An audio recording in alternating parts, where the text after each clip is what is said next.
Good evening, ladies and gentlemen. Thank you for being here, especially on a cold night like tonight. We are in Genesis 16. We'll read through this chapter. It's based on, coming out of chapter 15, the promise of descendants. If we look back in chapter 15, where we looked last week, God had come down and made a covenant with Abram. Abram had asked a couple questions, not doubting, but how will these things be? No different than we ask, how will this happen? What should I do? How do we prepare for this? And God had made a covenant with him. It appears, we talked a little bit about the heifer, the goat, the ram, and the two doves. Probably the reason they got the two doves that weren't cut, they're laying on both sides, just two birds on both sides, and the torch and the smoking pot passed between, whatever that refers to. The best we have solidly is that God was making a covenant or cutting a covenant with Abram and promising him the land. It's not bad to think that, it's hard to make it look like God was making a covenant swearing between him and Abram, because Abram is in a trance watching this vision, being told what's to take place. He actually gives him the words telling him, know for certain that your descendants, that's the key right here, your descendants will be strangers in a country not their own. And this comes after he'd asked, how will this be? He promised him that there'll be you'll have your own son, your own descendant will come from your own body. And then in the future, they'll be in a foreign land for 4 generations, for 400 years, and then they'll come back and take the land, because the sin of the Amorites is not yet fulfilled. So Amorites have this land, if you call them Canaanites, Jebusites, the whole group. But then after 400 years, Abram's descendants are going to come back in this land. God has promised it's going to be given to them, and that is where the chapter ends. And that's last verse we see in last couple verses, chapter 15, verse 18. On that day, the Lord, Yahweh, made a covenant with Abram and said, to your descendants I give this land. And so whatever happened in that chapter with the ceremony, God has made a promise. Whatever it represented that it is not going to change. It is going to happen. I give your descendants this land, and then describes the borders. We looked at a map last week going all the way up to the Euphrates River, coming all the way down the coast of the Mediterranean to the sea of the river of Egypt, which would be, just south, right on the southern end of the Gaza Strip today. And then he describes who's living in the land at that time. Okay, so that's the issue right here. We are going to assume chapter 16 takes place obviously after chapter 15, that Abram went and tells somebody. He's going to tell someone about this covenant. We're going to assume he's going to explain it to Sarah. They may have been now trying to have a child. You realize they came out of the land of Ur. Abram was 70. Sarah's 10 years younger. So Abram was 70 when they came out, spent 5 years in Haran. They're 75. Now in this chapter tonight, we're going to realize he's 86, which is important to understand, or at least fun to understand.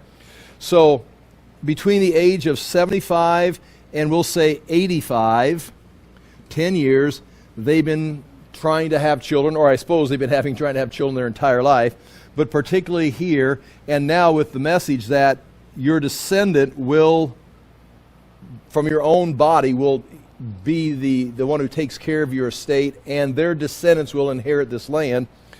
I would believe that Sarah and Abram are actively trying to get pregnant at that time. So, in Abram, I'm not sure, you can't read too much into it. I mean, is he putting Sarah under pressure? Because, he put God under pressure. How will I know? How will this take place? And God answered him. And so you're going to have a descendant. You're going to have a son. And it appears that there's been another period of time, a few months at least, and Sarah's not pregnant. Sarah's maybe feeling the pressure.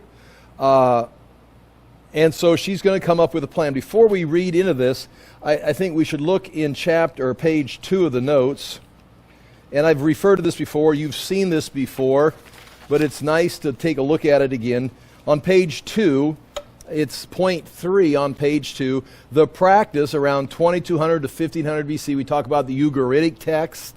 We've got the Code of Hammurabi, which was written, a few years before the time of Moses. But this is capturing, I got 4 examples of texts, got this out of books.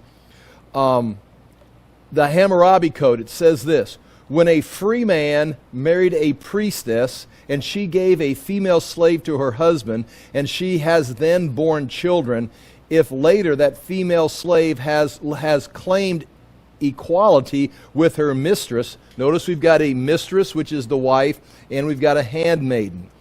And if the handmaiden gets pregnant and she bore children, her mistress may not sell her. She may mark her with the slave mark and count her among the slaves. So in other words, if she's your mistress and you give her to your husband and she bears a child for you, if for some reason you don't want her around anymore, and in the modern world it's pretty obvious the wife wouldn't want her around anymore, but let's just pretend. Again, you can't look at this through the eyes of Christianity. You can't look at this through the eyes of our culture. You have to go back, and this is the way they did things. These are, in a sense, pagan cultures. They haven't got the teaching of the New Testament. They haven't got revelation of the mystery of marriage.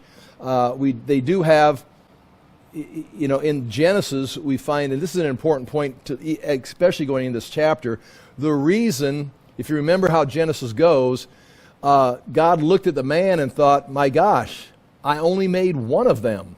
When he dies, it's all over. I better make a female version so they can have children. So God brought Eve to Adam, and they began to have children. And they lived happily ever after. It's like, there's nothing in that story about, we need children. Adam was created, and all the animals were looked at, and there was no one compatible for Adam. He was different than all of the animals. So God took a bone, a rib out of Adam, created a woman, and brought him to her. And he says, this is bone of my bone. The two will become one flesh. And it doesn't say anything about, and then they're going to have children. It was, the woman was made for Adam. Eve was made for Adam for companionship, for fellowship, for fullness of life. And then they have the problem with the tree. Now the serpent's got control. Then God says, okay, well, I have a plan. You don't know anything about this, but the seed of the woman. What? The seed of the woman? The animals can reproduce, the trees can reproduce, but again, I'm not sure how much they understood biologically, but we don't hear anything about the seed of the woman until we need the seed of the woman to deliver mankind from the power of Satan. Up until that time, the man and woman were companions. And so we understand that from the beginning, but as time has gone on, you can see these, not verses, but these references. The married relationship came down to, so many cases it appears, is a business transaction. I mean, the wife would be sold by the father, for 10 cows, or there would be some kind of dowry that they'd be exchanged. I've raised this woman. There's a lot of potential in this woman, a lot of children, a lot of production. It's like, what do you give me for this child? Now, if it's a son, the son is going to be used a little differently. But the woman we're going to be almost sold off for, I don't want to say breeding purposes and mean it seriously, but we're getting really close to that. And so the relationship with men and women, husbands and wives, is, you can't read in like, again, be careful. We got the Song of Solomon. There appears to be love in the Song of Solomon. There's definitely sexual attraction. You can see that taking place between David and Bathsheba, even outside the realm of marriage. So there must have been at some level falling in love or having companionship, but that in many cases was just maybe a byproduct of a good relationship, because otherwise it was a business deal for producing children and keeping the family going. And so with that in mind, again, you can't come at this like this chapter and use this chapter to teach marriage to a youth group. Because, or at least a Christian group wouldn't want to, because it's a completely different culture. As we look at these verses right on our text on page 2 again, there, that first one, the Hammurabi Code, if the woman, the wife, and they would have a title, Isha is named for woman or wife, different than a handmaiden, slave. If the handmaiden has a child and then she begins to consider herself equal to the wife, well, now the wife is kind of put off. It's like, well, you can't just sell this slave. You can't sell her to someone else because she's part of the family. But you can tattoo her with the slave tattoo and send her out with this. She's no longer living in your house. She's no longer your handmaiden taking care of your clothes and doing your laundry. But because she's kind of put herself out there, like she's like equal with you and you're feeling some pressure, you can't just sell her off to some, quarry somewhere to chop rocks. You've got to put a mark of the slave on her and then keep her with the slaves in your household, there, wherever they live. So in one case, she's living amongst the family. The other case, she's been marked as a slave and moved off with a slave. So that's one case. We're giving you an example of what was the law. So it appears in Hammurabi's code there was a problem with when a wife would say, let's bring a slave in here and have another child, that woman would maybe start saying, well, look, and start flaunting herself like she's one of the wives or whatever, and then the real wife gets put off. And you can't just sell her off to the slave traders. You got to take care of her, but you can mark her as a slave and put her out back with the other slaves. The Nuzi, N-U-Z-I text, if the bride, and there's the name of the bride, Gulimnilu, the bride will not bear children, Gilimninu shall take a woman of N/Lulu, which is the land where the choicest of slaves come from. So if this young girl has a wedding and they have a big celebration, her father got a great deal for her, got a couple bulls and some cows for her, and a big wedding, he's got extra wine there. And then it's been they go on their honeymoon. The first thing if they have a honeymoon, first thing she's thinking about is, I got to get pregnant. If I'm going to carry my weight here, I've got to have some children.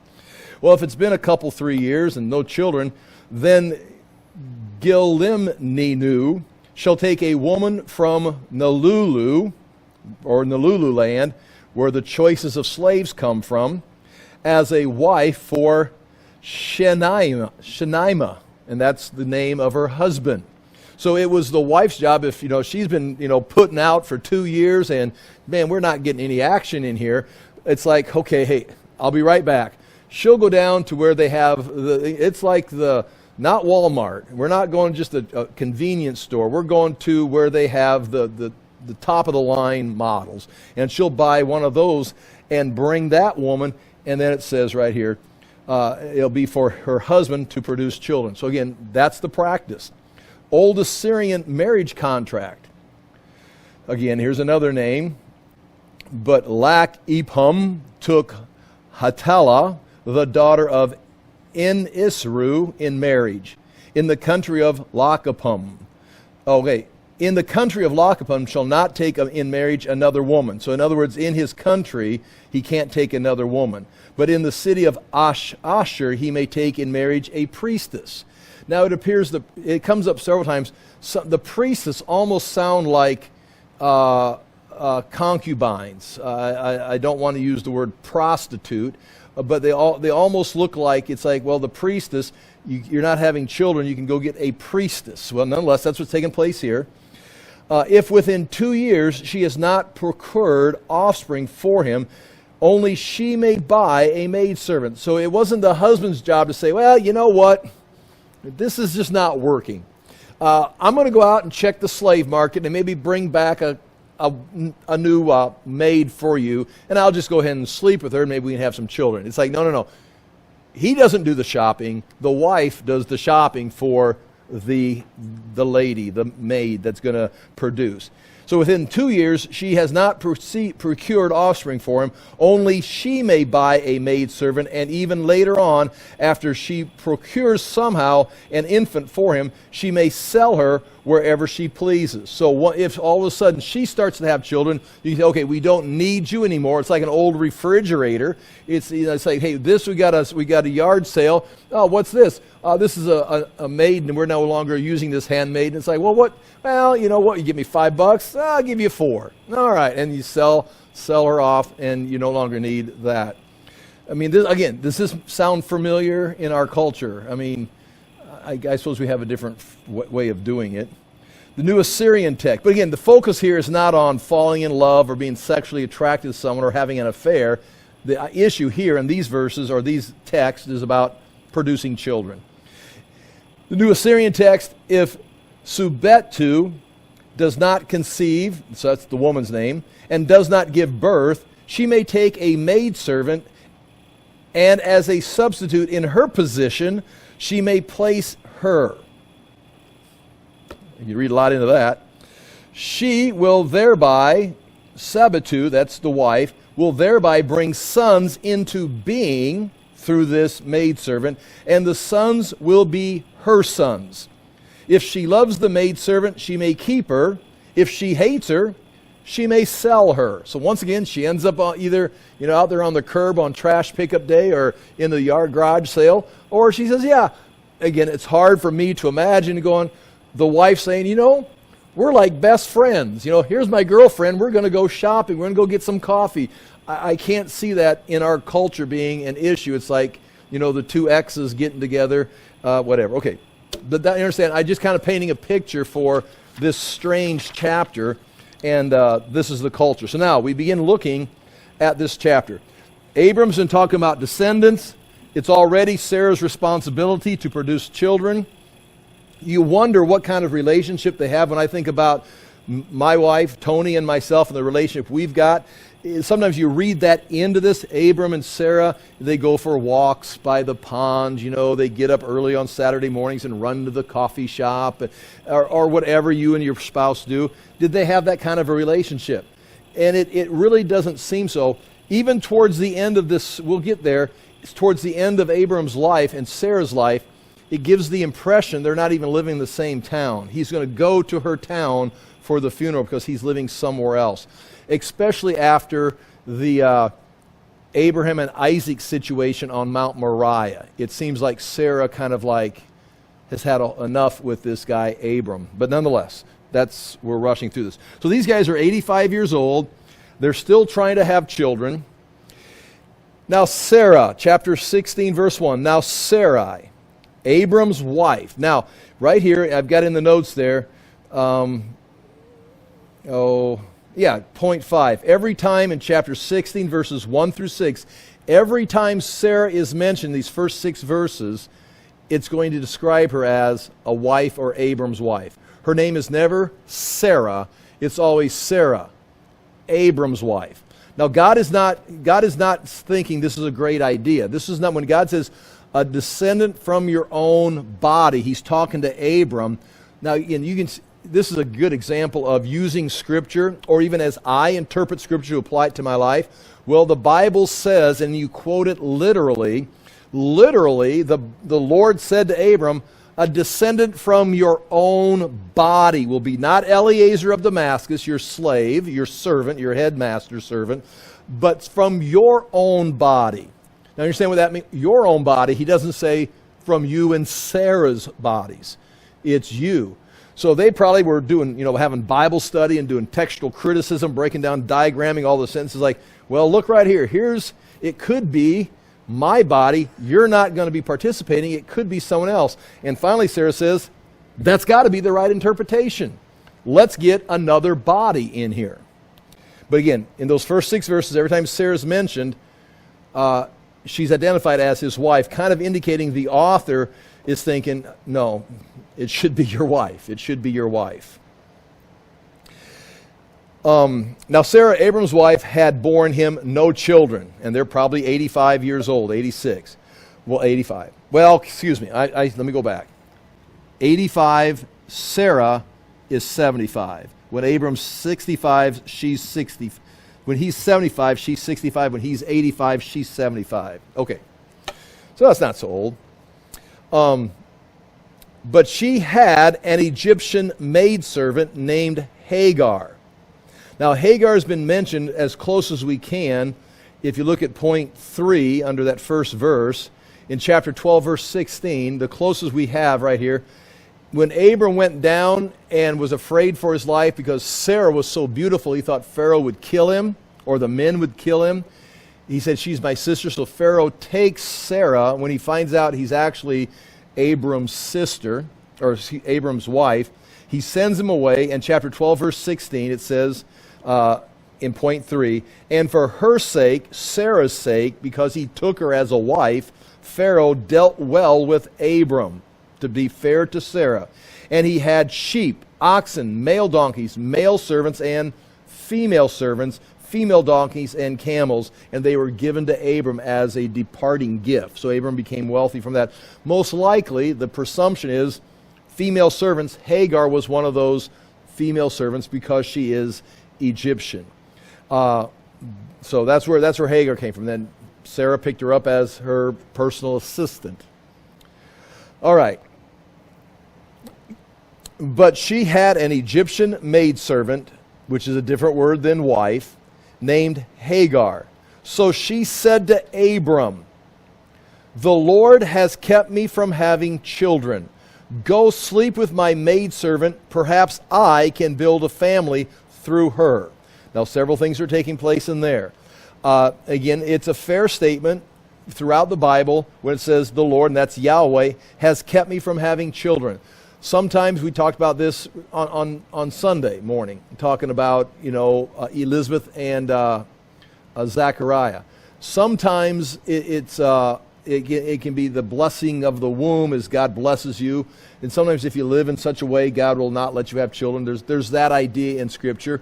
But when you look at, as we said on Sunday, this is repeat, when you look at Sarah, when you look at Manoah and his wife, Samson's parents, Hannah and her son Samuel, and then Zachariah and Elizabeth having John the Baptist, these people were all prevented from having children until the time came when God says, here's the child I want you to have. And it was always a special child, Isaac, Samson, Samuel, and then John the Baptist. So however you slice, if it's punishment or if it's God controlling history or God helping work His plan, this is a true statement, I think, scripturally. The Lord has kept me from having children. Because when the Lord's ready, she's going to have a child at an old age, 90.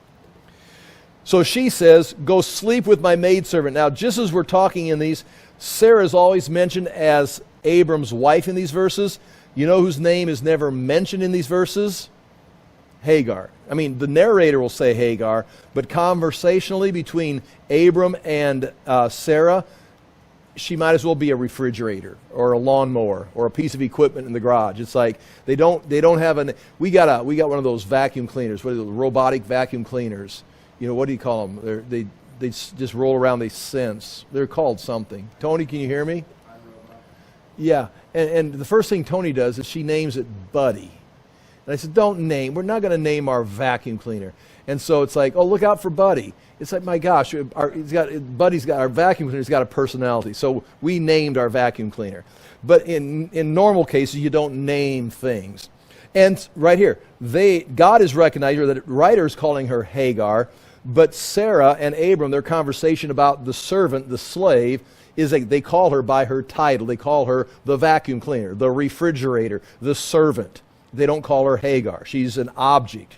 Again, this whole story is going to get just flipped around in this chapter. So, okay. The Lord has kept me from having children. And now you can stop right there. So let's wait on God and see what He's got planned. And Abram's already asked a lot of questions, has a lot of information. He knows he's going to have a child. He knows he's going to have many descendants. He knows they're going to Egypt. He knows in 400 years they're coming back here. But there's a loophole. It's coming from his body. Otherwise, they've really got no excuse. But because they misunderstand marriage or for some reason, and there's the culture, go sleep with my maidservant. Perhaps I can build a family through her. So Sarah, and this is going to get flipped right here.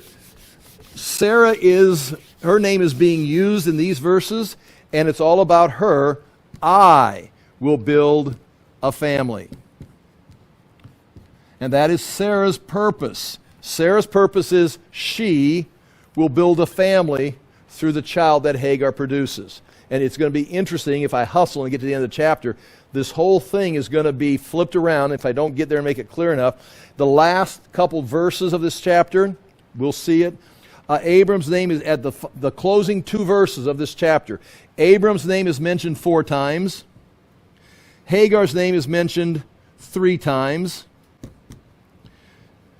Ishmael, who God names or gives the name to Hagar, who tells Abram, who Abram does the naming of the child, is mentioned 2 times. And our dear wife Sarah, 0. So this story flips, where at the end of the chapter, Sarah's not even mentioned, and Hagar comes back out of the wilderness with a full promise that God is going to build a family, a dynasty, not a dynasty, but many descendants from Hagar. So this thing flips around very fast. So again, there's many lessons that can be taught in here, and one of the things that Hagar is going to be impressed with the word see or saw, in the sense that, and again, there's some questions on how it should be interpreted. Either she is going to see Yahweh, because she will see Yahweh with her eyes, or the fact that she's wandering in the wilderness. She's just a vacuum cleaner. I mean, she's just a refrigerator. She's just a piece of equipment that no one wants anymore. And she's wandering. I mean, now you're thinking Star Wars, R2-D2, wandering in the desert. That's an old reference. But she sees Yahweh, but it may be that Yahweh sees her. And that's really the reference there, is no one sees her, but Yahweh is going to come talk to her. She's going to see and hear Yahweh. And she, in a sense, is not going to be part of the Abrahamic promise, the Abrahamic covenant, but right alongside of it, God is going to step right beside and go, not a problem. I can do the same thing here with Ishmael and his descendants, and they're going to. He describes, gives Hagar, Hagar in chapter 15. Abram's given the time, the land, the number of descendants like the stars, and what they're going to do, bless the whole world. Hagar in this chapter you're going to see it, is told the same thing. Many descendants, a son. Here's his name. Here's what kind of man he's going to be. Here's what kind of people the descendants are going to be. So she's going to come back knowing full well this thing's in God's hands. So, going back to the text. Perhaps I can build a family through her. And that's not even going to come close. Soon as Sarah makes the decision, soon as Hagar apparently is showing, things go extremely poor. Which again, in my world, makes total sense. If there was another woman living in my house, and which would never happen, but I could not imagine Tony getting along with another woman living in the house, let alone if the other woman, I'm not going to go any further with this story. It's like it's not going to go well, which almost means that this relationship between Abram and Sarah was like there was more to it than just a business transaction. They're more of what a true marriage couple, we think in a Christian marriage, is they are in love with each other, they're responsible, under contract, they're caring for each other, and they think, well, we're just business partners. You just sleep with her, we'll have a child, and we'll continue on. Again, it's a business deal. And you can try to run your marriage as a business deal, but it's not designed to be a business contract. It's not designed to be a child-producing factory. It's designed to be a relationship. And again, if you go into biblical parenting, which I'm not going to do that tonight, but I'm going to say this, is, and Tony and I have talked about it, and we've given advice to people. Like sometimes we've done marriage counseling and stuff.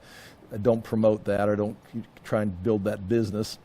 But it's like a husband and wife, you've got to have a relationship. And when the children come, obviously the children are important. We raised 6 boys. But at no point do the children become more important than the marriage. because the marriage comes first, the relationship, the companionship, and many times it becomes you've got a good degree, you've got a good degree, you've got a good job, we can have a great life and have a lot of stuff. Let's get married because it's a great business transaction. Okay, well, there's more to marriage. That's not the foundation of marriage. Or we're going to get married, we're going to have children. You got 3, 4 children, 5, 6, 7 children, and all of a sudden you're just busy taking care of the children, and then they neglect the relationship. When the children are gone or before the children are gone, the whole thing collapses. And so this all begins with this relationship. And Hagar, or Abram and Sarah, Sarah's appears to be, which again is part of the culture. Remember, the culture, this is their idea of marriage. It's more of a business transaction. The fact that the husband purchased the bride and the father sold the girl for marriage. And now that they're married, they're going to start having children so they can continue the family estate. It's like, do you even talk to each other or have a relationship? Nonetheless, she didn't have a family. Abram agreed to what Sarah said. And again, in hindsight, we can be judgmental. It's like, no, that's not the way a marriage works. And you could stand, but it's like, that's the way marriage was in his world. And you can say, yeah, but you got to trust God. You've got to believe after this encounter in chapter 15, you've got a burning torch and a smoking fire pot passing, and God's speaking about the next 4 centuries to you, and you're in a trance, in a deep sleep, watching this vision, and God's speaking to you, answering your questions. Then you just say, well, I don't believe. I think we can establish the fact Abram believed God's promises. He's trying to figure out how to solve this problem. It's like she's never had a child. She's not getting pregnant. And God said, with my body. So when she says, why don't we use Hagar, use the vacuum cleaner, use the refrigerator, use the equipment we've got, Abram agreed to what Sarah had said. In hindsight, I'm judgmental of Abram. But in the middle of this story, it's kind of like, why don't you wait on God? I'm 85. I mean, how long do you want to wait on? And that's a warning to me, to everyone. It's like, I'm waiting on God. It's like, I'm getting old. It's maybe time to take things into my own hands. It's like, people who take things into their own hands, sometimes it backfires. What'd God say? Trust God. Okay, we could use many examples of that. Just like we talked on Sunday about Zachariah and Elizabeth. So, after Abram had been living in Canaan 10 years, Sarah, his wife, took her Egyptian maidservant, Hagar. Now again, that's not part of the conversation. That's the author identifying Hagar. The words that are being used right here, Sarah, his wife, took her Egyptian maidservant Hagar and gave her to her husband to be his wife. Took and gave. That's what's happening. You're picking up the equipment, bringing it in, taking, giving. He slept with Hagar, and she conceived. Now, it would have been interesting to see what takes place if they're sleeping together now for 2 years and nothing's happening. It's like, okay, Abram, maybe you've got the problem. You see, right here, so far, everybody's blaming who? Sarah. And that was always an option. But now all of a sudden, Hagar, within the first few weeks, she's starting to show. It's like, now Sarah knows it's not Abram's fault, it's me. Now, here comes, again, everybody's got a sin nature, everybody's got a problem. And I think that Sarah's going to see it, and I think the writer of the text admits it. Hagar gets out of line. Please be careful as I say this. Judge me, but be careful. Hagar is a slave. Hagar in this world is under the authority of Sarah. Sarah is her master. Hagar is a slave. That is her position. And again, like we talked about this last night, it's funny how this all works together. Slaves, when Paul talks to them, as we saw last night in 1 Peter, he gives them directions on how to live. Even if you have a harsh master, you still do good. Your fate is in the hands of God, not man. Yeah, but I'm a slave. Maybe, aren't you going to tell me I should break free? We should start a riot? There's no room for slavery. It's kind of like, Now, see, we live, once again, we have this culture. I don't want to repeat the stuff we talked about last night, but we live in a culture where slavery was in our country, but basically it was kidnapping. I mean, it was human trafficking. It's like they captured them, or they were sold by their own people. Just like happening, people talk, I've never seen it with my own eyes, but people say it's happening in our culture, that people are being sold into sex trafficking or something. And I got to believe it's happening. I've never seen it. I don't even understand it. But it's happening in our own country, apparently, where people are being captured or people are being brought in and being sold, and they have no will of their own. And it's happening. That would be a crime. And to take someone, if we took people in our country and sold them to Canada for the Canadian slave market, it's like you could blame the Canadians for buying them. That would be wrong, especially kidnap people. But you'd blame the people here that were trafficking people. So that would all be wrong. So that's the kind of slavery in our culture, that's kind of what was happening, where they were being captured sometimes by their own people and just sold off for profit. Slavery in this world, like we said last night, came down to a couple things. It involved war, prisoners of war. It involved poverty. Like I said last night, and I'll say it again, if our economy crashes, there's going to be a whole lot of people out on the market for slavery. It's like, just, can I work? Can I live in your garage? And it's like, we have no understanding, because we can always get credit. You can always do something to get out of this. But or if you're captors of war, if our country goes to war against whoever we're picking on right now, and God's done, the time has come for God to close down the United States, the experiment of the United States, we'll be taken captive in judgment, just like the Jews were taken captive. You can see it throughout history. The Babylonians, the Persians were all taken captive. And then what happens to the people? Sold off into slavery. It's like your country has failed you. But you still have a God, but your place now is not a citizen of the United States. Your place now is a slave for the conquering kingdom or the conquering country. It's like, well, that's not right. We're gonna not elect. You're not going to do anything. You're going to be a slave. It's like we have options. We can get a job. We can borrow money. We can do something. But when the economy collapses or when war breaks out and you lose the war, your only option is slavery. So this slavery is a place in society that functioned in the law of Moses, it functioned in the ancient world, it functions in our world today. Now, if it's trafficking people, that's kidnappings, that's another whole, that's just like stealing. Nonetheless, Hagar is a slave, and at no point in this, it's going to be just like Paul's book to Philemon, talking about Onesimus, sending him back to the slave master.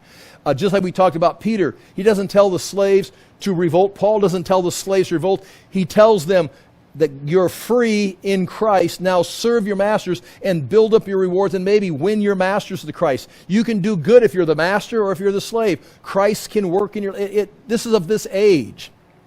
And same story here. What's consistent about this and the rest of the Bible is Hagar is not found in the desert and God says, honey, run this way, and we can run away. He says, honey, go back to Sarah, but I've got a promise for you. You've got to go back to who you came from. So here we go. It's not a comfortable thing when we talk about slaves in America, because it's a different, twisted thing. All right, here we go. When she knew she was pregnant, she began to despise her mistress. Now, that's not Sarah's opinion.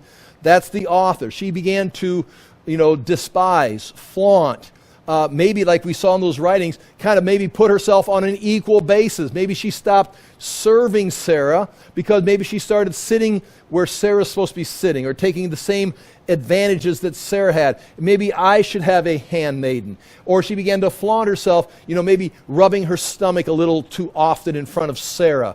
Or because now all of a sudden Sarah now is merely a non-childbearing wife. I mean, now that would be fine, in a marriage relationship setting, but in a business deal where she was brought in on some business transaction, and then she's supposed to produce children. It's like, this is not work. This is a zero in the win column. Well, she began to despise her mistress. We do not know how. Then Sarah said to Abram, and now this is loaded with all kinds of humor and jokes. You know, you've heard this since I was in church, pastors trying to say something funny here. So whose idea? Sarah's got this great idea. Abram merely agrees and does his job, does his duty. Sarah said to Abram, "You are responsible for the wrong I am suffering." Again, that's just kind of funny if you put that into just reading it on the surface, because it was her idea. He agreed. He does exactly what she wants. That her plans come. She's going to have a child. She'll build her own family. But now she's being despised. She's losing her rank. She's losing her public status. And remember, this is not just Abram and Sarah living in a tent with Hagar. This is a whole operation. They've got a military. They've got flocks. They've got servants.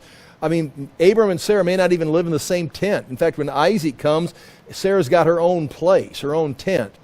And so in this whole culture of Abraham's, the people that he brought down with him from Ur, he picked up in Haran, the more people he's got in Egypt, he's conquered the kings of the east. He's like a real estate Mongol, except with possessions.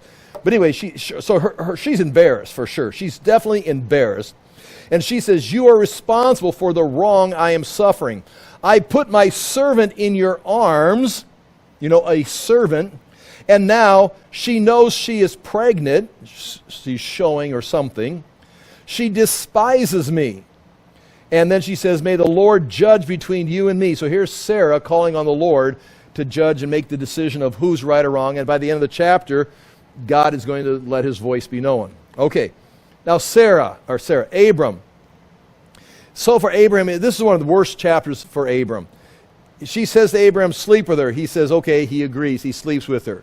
Now she comes and says, "It's your fault." She's mocking me. She's elevating herself above me. I'm in this situation being despised because of you. Well, Abraham doesn't want to get in trouble. So verse 6, he says, "Your servant is in your hands." Abram says, "Do with her whatever you think best." Now, in those terms right there, it says, "Then Sarah mistreated Hagar, so she fled from her." Now, I don't think that means she started saying bad things about Hagar. She started, like a little junior high girl argument. She started, telling her friends bad things about Hagar's been doing this with all the guys. Or, whatever she's saying,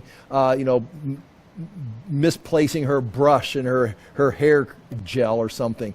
I think she's physically abusing her. In fact, that's kind of the impression. The wording is that she's trying to create a miscarriage. And Hagar is fleeing to save the baby. Your servant is in your hands. Abram says, "Do with her whatever you think best." So Abram's kind of like, I'm not going to watch whatever. If it's going to cause a problem, just, whatever. And I think she's physically abusing Hagar with the intention of a miscarriage, of losing the child. So she fled from her. Now, she begins to flee south. If we got maps, she's fleeing down towards the south of Gaza. She's fleeing down, towards Egypt, towards the river of Egypt. It's still northeast of Sinai, up in that area. We're not real sure, but she's basically in the wilderness. She's in the desert. But she's not going anywhere. And that's here, chapter 16, verse 7. "The angel of the Lord found Hagar." Okay, that's important. Angel of the Lord found is important. Hagar near a spring in the desert. It was the spring that is beside the road to Shur. And again, that's south of the Gaza Strip area, going south towards Egypt. And he said, "Hagar, servant of Sarai," ask her two questions. One, Hagar can answer. The other, if she could answer, she would. He says, "Where have you come from, and where are you going?" Now, this is an important turn right here in this chapter. He says, "Where have you come from, and where are you going?" Now, this question right here, Hagar has got an answer. She doesn't answer this question, which means she doesn't know where she's going. She's not running home. She's not going back to Egypt. She's got no plan. She's got no destination. She's just running from the problem. Well, here. Hagar, son of Sarai, where have you come from and where are you going? Here she says, I am running away from my mistress Sarah, she answered. So check, where are you coming from? From Sarah. I am running from Sarah.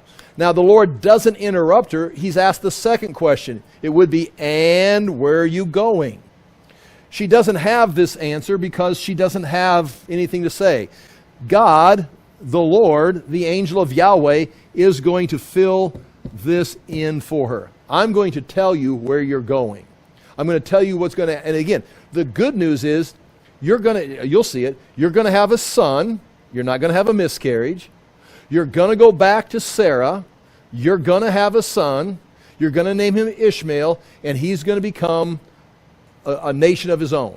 He's going to become, so in other words, when she goes back, she's now, in a sense, under the protection of God, in a sense of being under the protection of God's word, under the protection of God's promise, God, in a sense, a covenant that he made with her.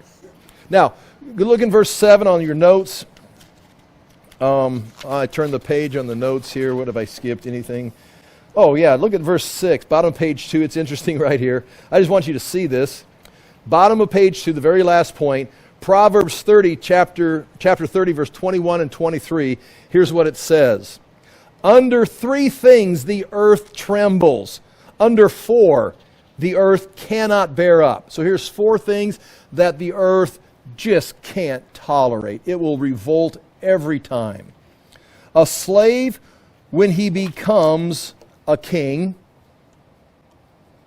meaning, he's not worthy of the position. A fool when he is filled with food, meaning a fool should never be filled with food. If that's the case, if you're a fool and you've got plenty of provisions, something's out of balance and something's going to collapse. An unloved woman when she gets a husband. Isn't that a classy verse for tonight? An unloved woman when she gets a husband. Well, I paid for this one. I paid, whatever, these cattle or, gave this field. And she's going to produce children. She's a good woman. She's having children. It's like, yeah, but is she loved? See, it goes back to that idea. The original purpose of marriage was relationship, which includes love. So, an unloved woman when she gets a husband. A woman who gets a husband who is not loved, something's going to break. It's out of balance. Something's going to collapse. And the other thing, and a maidservant when she displaces her mistress. And that's exactly what we've got here. When all of a sudden, here's Sarah, her job is to produce children, but up steps the maidservant doing the wife's job. It's like something's going to break. And that's just interesting that verse is in Proverbs, and it's 4 areas. You could talk about that becoming king when a slave becomes a king. I mean, someone that's not worthy of the position. And I think I would say that applies to our country in many ways, that we've elected a lot of slaves who are owned by other people, and they are now our politicians and our kings, and they're actually slaves. They don't work for the government. They don't work for the people. They don't work for the country. They're already slaves when they become the king. They're operated by their master. And again, you can name some of them. Some of them the masters we don't know. Okay, the other thing, page 3, verse 16:7. That word in the box is the word matzah. It means to find, to discover, to encounter, to obtain. And it doesn't mean accidentally. It means, it says, the angel of the Lord found her. Matzah. It means he was looking for. Now again, God doesn't look, God knows everything. But this is the idea of this verse, is God was out looking for Hagar because he wanted her. He wanted to have an encounter. It wasn't like, Hagar's screaming for God and he's like, what is it? Or that he's just going, roaming the earth back and forth like Satan, going back and forth through the earth and just stumbled upon this situation. God went out, he's got a purpose, he found her. The other thing to point out, and we don't want to spend too much time on this, but that phrase, angel of the Lord. And I'd love to, I've got point 3 there. I'd love to go through those verses with you, but I can sum them up for you. The angel of the Lord, when we talk about the angel of the Lord, that is, it's used, what does it say, 48 times in the Old Testament, and the angel of God, 11. The angel of Yahweh is in the book of Genesis, and other places, especially the book of Judges. Hagar, Ishmael, Abram, and Jacob all encounter the angel Yahweh appears to them, and it is definitely God. It is definitely a manifestation, a theophany, if you would. If we want to say it this way, before Jesus became a man, it is the Son of God. It's hard to say it's Jesus, because Jesus is the name of Yahweh when he became a man. But the second member of the Trinity who became the man, Jesus, is the second member of the Trinity, God, who is the angel Lord. So in the sense, this is God. This is the one, well, Jesus had talked about it. He says, you're not, he says, before Abraham was, I am. Because they had said to him, you're not yet 50 years old, and you say you've talked to Abram. That's the way the religious leaders understood Jesus. He says, you're not yet 50, and you say you've talked to Abram. It's like, now we know you've got a demon. You're crazy. He says, before Abraham was, I am. So Jesus is claiming to be outside of time, the eternal God. But when did Jesus, he says, I've spoke with Abram. He says, we're like our father Abram. He says, you're not at all like your father Abraham, because your father Abram, I've talked with him, and he believed me. This is, you haven't talked to Abraham. He says, where Abraham was, I am. When did Jesus talk to Abram? Or when did Jesus talk to Moses? When did Jesus, well, he is the eternal God, the second member of the Trinity. He can appear any way he wants to as the angel of Yahweh. He's going to walk in and have lunch with Abram here in a few chapters with a couple other angels. So when we see, there's no doubt about it, the angel of Yahweh is a manifestation of the second member of the Trinity. It is God himself talking to Hagar.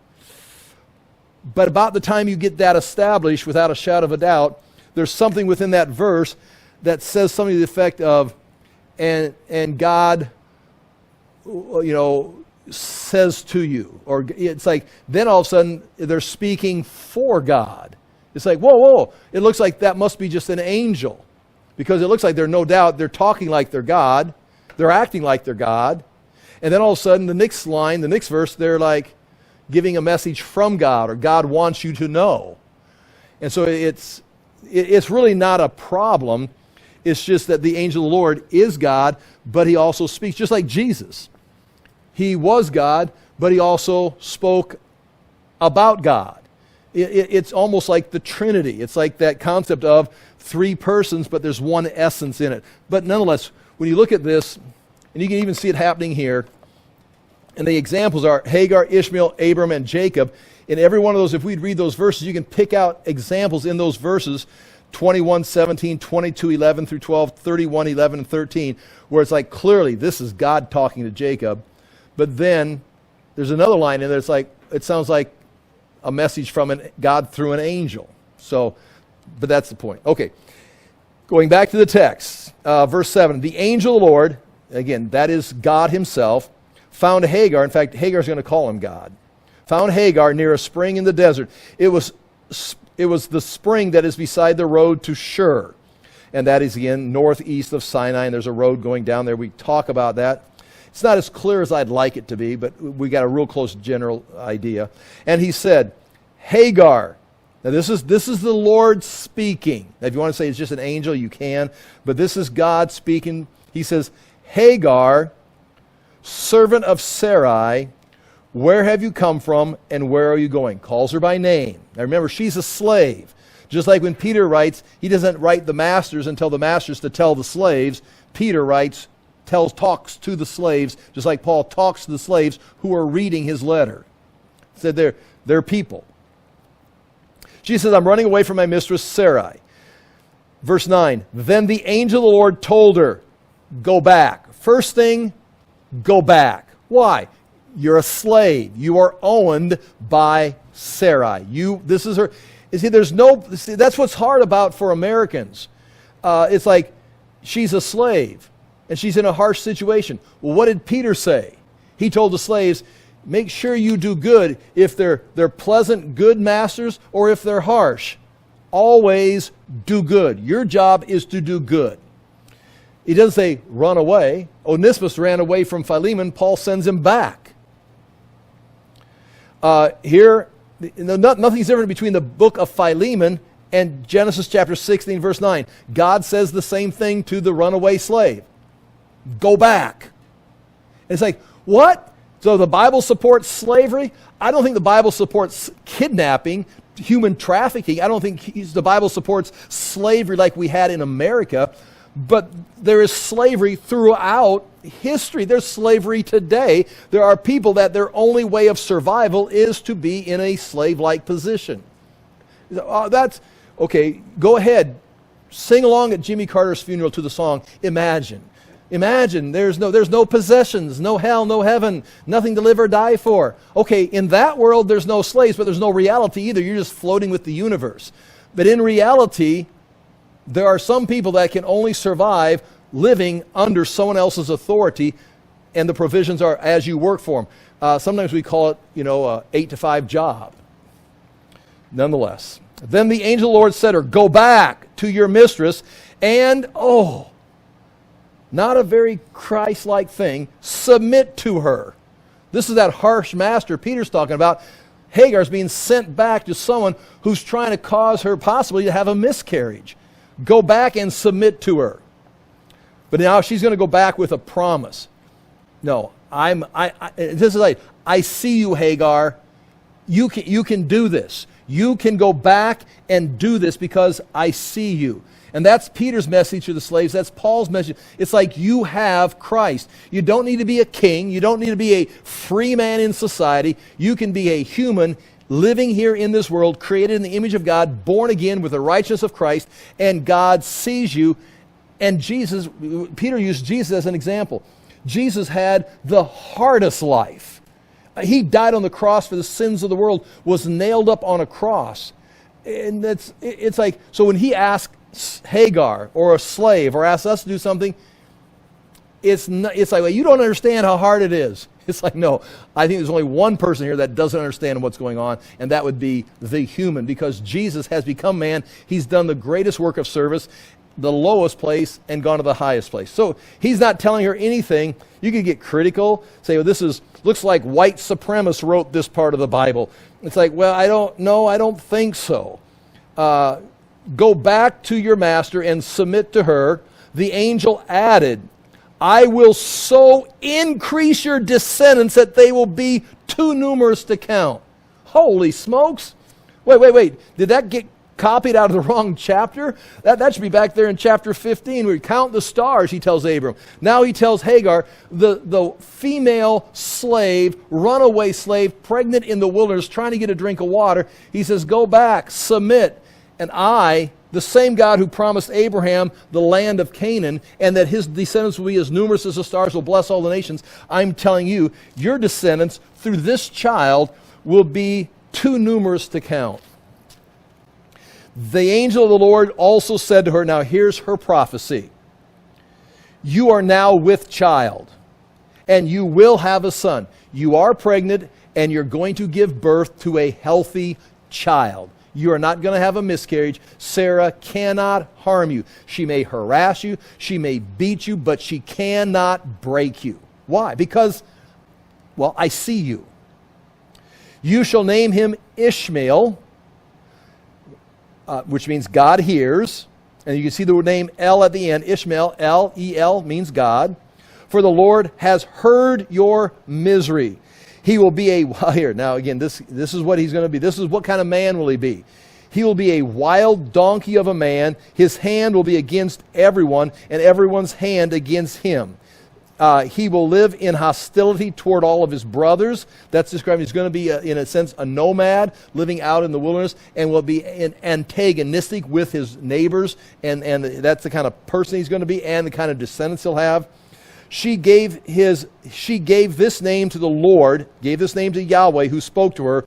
You are the God who sees me, for she says, I have now seen the one who sees me. That'd be a fun, spend a week just looking at those verses. Basically, the commentator, let's go look at the NIV breaks it down. You are the God who sees me, and I have seen the one who sees me. If you go to, this is verse 13 in the English Standard. I'm going to read that. Here it is. Chapter 16, verse 13, page 4. She called the name of the Lord who spoke to her. You are a God of seeing, for she says, truly, here I have seen him who looks after me. And that captures the same idea going both ways. Yahweh is seeing her, and he's appeared to her so she can see him. Hagar is going back a completely different person. I mean, she knows God's on her side. She knows God sees her. And it's not just Abram and Hagar that God sees. The ideal here is he sees Abram, the mighty man. He sees Hagar, the slave. And everything's in God's control. The ideal is, are you going to trust the promises of God and walk through this the way God wants you to? This is why the well was called Beer Lahai Rohai, which again, Beer Lahai Rohai. I've got in the text down there in the bottom, it says, means well of the living one. And again, Beer was where you get the word well, Lahai Roy. It is still there between Kadesh and Bered. We know where Kadesh is. That's where the Israelites were at. And Bered, we're not exactly sure where Bered's at. So Hagar, now watch this. Here's the last two verses and we're done. So Hagar, she goes back. He gives birth to a son. Now this is where you see Abram 4 times, Hagar 3 times, Ishmael 2 times, Sarah's gone. So Hagar bore Abram a son, and Abram gave the name Ishmael to the son. Now notice who names the son. Abram. So that means Hagar didn't keep this secret. She somehow communicated, why did you come back? Why did you come back? Where did you go? And then how did Abram find out the name of the child? I would assume she came back and says, this is what happened to me. I have seen God, and God sees me. I'm back because he told me these things. I'm going to have a son. Now, who knew that back then? And we're going to call him Ishmael because God hears me. His name is Ishmael. And of course, you can just hear almost the fear around the little circle of Hagar saying, God saw me, I see God. The name of the boy is going to be Ishmael, which means God hears me. And it's going to be a boy. And I'm not going. It's like, holy smokes, you've got a powerful woman there. She's still, now listen, to do it right, she had to come back as a slave. She had to be a servant to her master, Sarah. But she's now walking in a sense, the power of God as a slave, which I think is a classy story. And then the last part here, last verse. Abram was 86 years old when Hagar bore him Ishmael. 86. 86 years old. Now, what does Abram think of Ishmael? He's 86 years old when Ishmael's born. How old is he when Isaac is born? You know this. How old is he when Isaac's born? How old is Ishmael when Isaac is born? Who do you think is giving his son a lot of attention for 14 years? It's his son. He doesn't put him out back with the slaves. I mean, he teaches him everything he can teach him. He's probably, if Abram's like a king in his little world, this guy's like a young king, a prince. I mean, he knows things. He's managing things. And even when God's going to come and say, hey, now. Well, they're going to have the tent. They're going to come to the tent. And he's going to say, Sarah will have a child in a year. That's when Sarah laughs. Says, will I now, 90 years old, have a child? And he says, why'd Sarah laugh? I don't think I don't like that Sarah. She does something with plans. I don't know. That's my own words. And I didn't laugh. Now she's lying to God. And anyway, they have a child. And Abram says, why can't I have Ishmael? I've got Ishmael. We're good to go. I've got this child. He says, no, Ishmael will become a great people. But Ishmael by the time he's 14 years old, Abram is ready for Ishmael to take over. This is, in Abram's eyes, for the next, again, he's running on revealed revelation. For the next 14 years, Ishmael is the heir of his estate. He's going to become that great nation. And 14 years later, he's a teenager, says, no, that's not the one. That was Sarah's plan. Now you're going to have a son. So again, look how long they have, and look how they interpret. And every mistake they make, notice how God absorbs it and directs it into a place of blessing. It's like, well, no, we're going to have to kill Hagar. We're going to have to abort the baby. It's like, no, Hagar, you go back, you do your job, your son will become great. Now, 14 years later, 14 years. Okay, I'll pray, and we're done. Father, do thank you for the chance to look into these things. We thank you for your word of encouragement. We ask that we would hear your promises to our own lives, that we would stay faithful to you and do the things you've called us to do, especially to do the good things, especially in the hard times. We do, again, ask you to lead us and guide us and keep us in your word. In Jesus' name we pray. Amen. Thank you for your patience.